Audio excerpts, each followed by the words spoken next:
Buzzing stock से शुरुआत करते हैं। पहला नाम ओला इलेक्ट्रिक का है। आज न्यूज़ फ्लोज है नेगेटिव साइड पर और रिएक्शन भी स्टॉक में देखने को मिल रहा है। सेबी ने एडमिनिस्ट्रेटिव वार्निंग जारी की है। कंपनी के डिस्क्लोजर्स ना देने को लेकर ये वार्निंग आते हुए दिखाई पड़ी है। जैन साहब, करना क्या चाहिए? ओला इलेक्ट्रिक में एक तरफा तेजी, फिर एक तरफा मंदी, अभी क्या करें?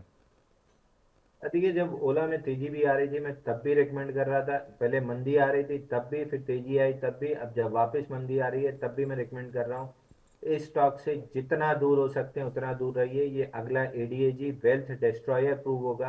आपको ये स्टॉक 10 रुपए के भी नीचे ट्रेड करता हुआ मिलेगा। जब पीआर एक्टिविटी चालू हुई थी कि 4,000 कंपनी ओन स्टोर खोल रहे हैं, तब भी थोड़ा सा भी दिमाग लगाइए कि एक स्टोर में अगर 50-60 लाख रुपए का भी खर्चा आता है तो आपने कितना बड़ा खर्चा पाल लिया है। ऑलरेडी लॉस मेकिंग कंपनी है, उसमें इतना खर्चा ब्याज सब पाल लिया है। तो ये स्टॉक इवेंचुअली वापस से वही 76 के सपोर्ट जोन पे आ गया है। तोड़ेगा तो 66 आएगा, और 66 तोड़ने के बाद तो कोई सपोर्ट ही नहीं दिखता क्योंकि उसके नीचे का कोई डेटा ही नहीं है।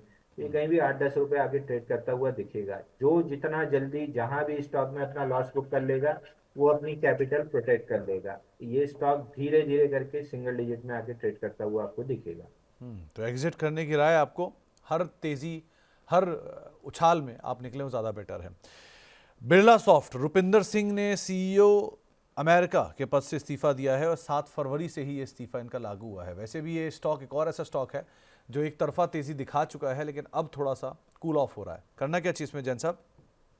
सर, इसमें फाइनली जो सपोर्ट था वो फाइनली अब टूटते हुए दिख रहा है। 570 540 की मेजर सपोर्ट जोन थी, तो फाइनली आज के सेशन में तोड़ रहा है। लेकिन 7-8 डाउन डेज के साथ तोड़ रहा है, तो एक पुल बैक आ सकता है 570 तक। उसके बाद फ्रेश डाउन मूव आएगी। तो यहाँ से पुल बैक में 570 मिले, एग्जिट कर लीजिए। नीचे में पहला टारगेट सीधा सीधा 462 का ओपन अप होते हुए दिख रहा है। एक बारी जरा शोभा लिमिटेड लेके आइए। एक तरफा चला, पहले 400 रुपये चलता हुआ शेयर 2100 रुपये तक गया।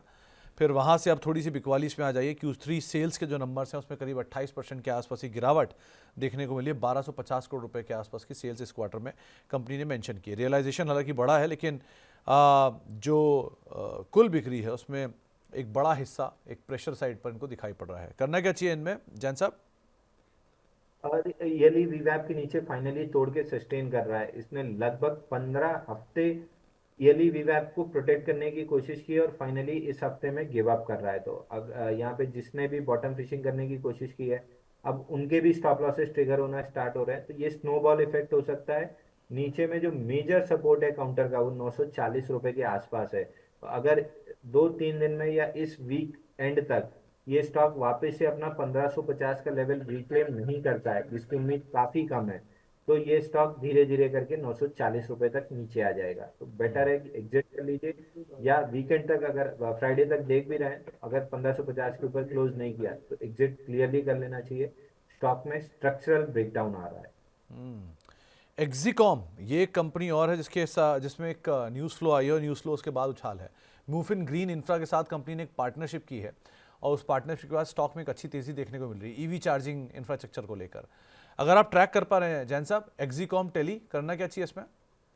रिलेटिवली न्यू स्टॉक है, इसका डेटा कम है, लेकिन वही है, पंप एंड डंप वाली एक्टिविटी रही है। बाइंग क्लाइमैक्स किया 540 पे, आधा 50% का अपना टारगेट कर चुका है। ये धीरे धीरे करके अपना जो आईपीओ या जितना भी मेरे पास डेटा अवेलेबल है, इसका लोएस्ट लो 169 दिख रहा है। ये आते हुए मोस्ट लाइकली ये स्टॉक यहाँ तक नीचे आ जाएगा। इन बिटवीन पुल बैक देगा एक बार 260 से 280 के बीच में, वहां पे एग्जिट करना चाहिए। बट इवेंचुअली 169 ओपन अप हो चुका है इसका टारगेट। एक टाटा टेक और लेकर आई है। ये कंपनी में आज खबर भी आई है, कंपनी ने करार किया है टेलीचिप्स के साथ, ये करार किया गया है और इस करार के तहत company next generation software defined vehicles के लिए करार, यानी ऑटोमेटेड जो सर्विसेज गाड़ी के अंदर होती हैं, तो इनोवेटिव सॉल्यूशंस वो प्रोवाइड कराएगी। जैन साहब, बिल्कुल अपने सपोर्ट के आसपास जब ये पहुंचा 870 जो इसके ईयर लोस थे, वहीं पे ऐसी खबरें आनी शुरू हुई हैं। करना क्या चाहिए इसमें अब? सर, टाटा टेक में देखिए फाइनली कुछ तो रिकवरी आती हुई दिख रही है, क्योंकि बिफोर ये 16 दिसंबर वाले हफ्ते में वीकली चार्ट पे बड़ी सेलिंग थी और लोएस्ट पॉइंट पे आगे क्लोज किया। उसके बाद ये तीसरा हफ्ता है जहां किसी तरीके का फॉलो थ्रू मूव नहीं मिल रहा है, बल्कि नीचे लेवल से विक मिल रहा है। और करंट वीक में तो 3 हफ्ते के लोज को तोड़ के ऊपर आया है, यानी वीक लॉन्ग्स एलिमिनेटेड है। फ्रेश बाइंग एक शॉर्ट टर्म जिसको हम कहते हैं डेड कैट बाउंस के लिए 912 रुपये निकलने के बाद आपको डेड कैट बाउंस के लिए बाई करना चाहिए। जो डेड कैट बाउंस आपको 980 तक मिलेगा, और उसके बाद अगर ये हायर लो बना लेता है तो ये वापस से 1135 की तरफ चल जाएगा। तो डाउन साइड ऑलमोस्ट डन दिख रही है। बाइंग के लिए 912 रुपये क्रॉस होने दीजिए, उसके बाद बाइंग करना स्टार्ट कीजिएगा। तो आपको राय दी गई है, आप उसके हिसाब से रणनीति बना सकते हैं इन सभी स्टॉक्स के अंदर। तो बजिंग स्टॉक्स वो स्टॉक्स थे जहाँ पे खबरें थी, न्यूज़ फ्लोज थे और मूव आ रहा था। सो बजिंग स्टॉक्स को यहीं समेटेंगे और लौटते हैं सवाल जवाब के सिलसिले पर।